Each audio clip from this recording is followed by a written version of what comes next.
संकल्प से ही सिद्धि की ओर बढ़ता है व्यक्ति। तो सबसे यज्ञ कीजिए, हवन कीजिए और उस दिन संकल्प लीजिए कि मैं 1 साल का ये संकल्प लेता हूँ कि 1 साल तक मैं ब्रह्मचर्य का पालन करूंगा।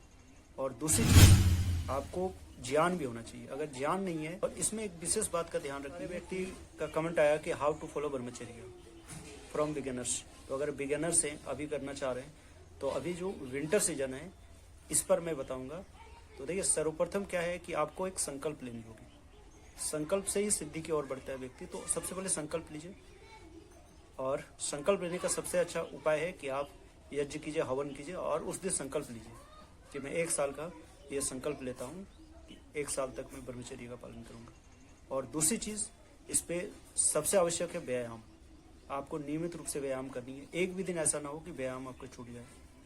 और तीसरी चीज, आपको ज्ञान भी होना चाहिए। अगर ज्ञान नहीं है तो आप इसको लंबे समय तक कर नहीं सकते, फिर कुछ समय के बाद ये चीज़ फिर बदल जाएगी आपको, फिर वो पुरानी चीज़ जो करते थे वो आ जाएगी। संस्कार, पुराने संस्कार अभी पड़े हुए हैं।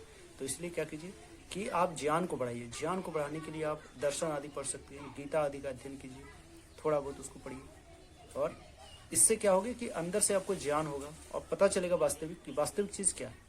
ऐसे आप तो जान रहे हैं, लेकिन आप उसको संस्कार पर नहीं ला पा रहे। तो जैसे ही वो हैबिट्स पे आ जाएगा तो ये आसान हो जाएगी। और चौथी चीज़ है खान पान। खान पान पे विशेष ध्यान रखनी है, क्योंकि खान पान बहुत ज़्यादा, जैसे कहा भी जाता है कि जैसा होगा अन्न वैसा होगा मन, तो वो मन पर भी प्रभाव पड़ता है। तो इस पर भी ध्यान रखिए। और खाने पीने पे जितनी शुद्ध सात्विक चीज़ें होंगी उसी को धारण करनी है, और सात्विक छोड़ के कोई दूसरी चीज़ नहीं लेनी है आपको। अब सात्विक चीज़ में क्या होगी, जितनी तरह की आपको साग सब्जी ये सब जो मिलती है, दूध दही, ये सारी चीज़ें आप ले सकते हैं। और इसमें एक विशेष बात का ध्यान रखनी है कि रात्रि का जो आपका भोजन है वो कर्मशः वो कम होना चाहिए।